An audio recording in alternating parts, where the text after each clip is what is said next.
Hi, my name is Steve Faulkner and I'm with the SolidWorks education team. Welcome to another video in the SolidWorks BAJA SAE video tutorial series. In this video, I'll be covering some tips and tricks for dealing with large assemblies. When talking with students or responding to your questions, this is one of the most frequent topics that I get asked about. How do I stop my computer from crashing when I'm working in large assemblies? I hope to answer that question today with some tips and tricks in this video. I won't follow the same format that I have been with the other videos where I walk you through a model. Instead, we'll be looking at a few student-submitted models and seeing the good things and the things they could improve on with their modeling skills and how they relate to large assemblies.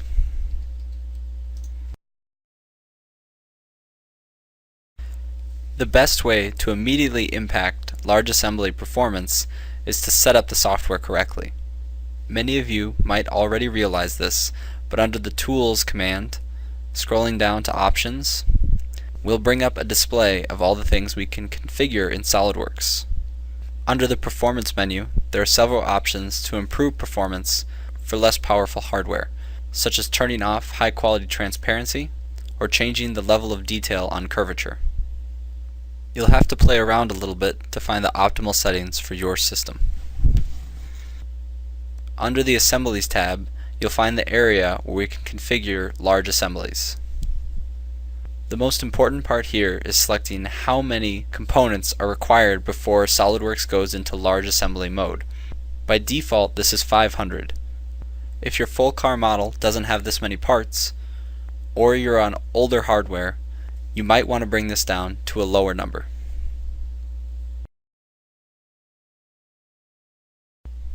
Now that our software is configured properly for our system, let's take a look at some actual modeling techniques that can improve large assembly performance.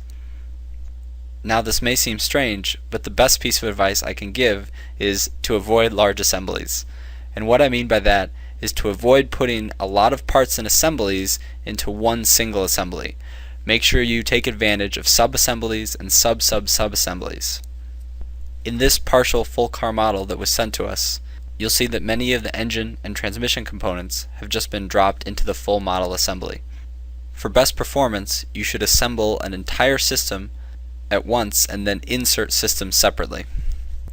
A good example of how to do this can be seen in this model, where the entire front suspension is one assembly and then is inserted into the full car model. This is just one example, and I won't go into too much more detail, because I really believe that how you set up your assembly hierarchy will largely depend on your design intent and goals.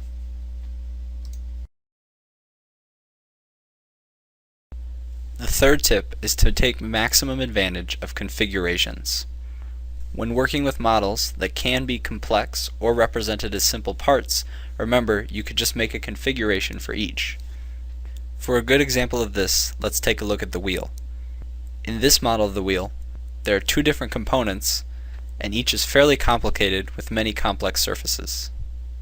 This is another model of the same wheel, but modeled to the absolute minimum as a single part with only a few features.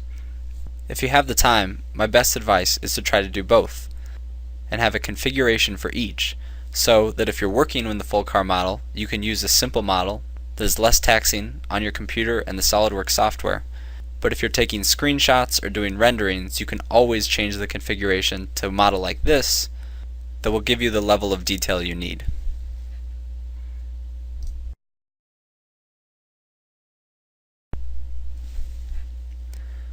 The fourth tip is to confine and constrain every single thing in the model. I've found that frequently students will leave several things unconstrained because it looks cool and they can drag it around. An example is this part right here with the wheel rotating around the upright. While this may be great for showing the model off to other people, it actually is very taxing on the software when you're trying to work in the model, because every time you move or reopen something, it's going to want to rebuild and recalculate the position of that component. One place that people frequently forget to constrain components is on bolts, nuts, and washers. One way to avoid this is setting up configurations for your car that do not include bolts, nuts, and washers at all.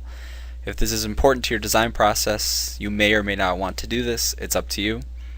But if you are including bolts, nuts, and washers, make sure to fully constrain them. Often people will constrain them into the hole and against the surface like this, but the bolt is still able to rotate axially.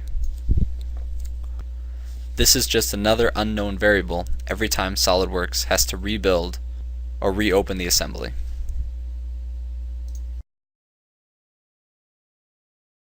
That concludes the large assembly tips and tricks video. I'd like to specifically thank Waylon Walker from the Iowa State BAJA team for suggesting this topic. And as always, if you have any comments, questions, or suggestions, don't be afraid to email me at sfaulkner@solidworks.com.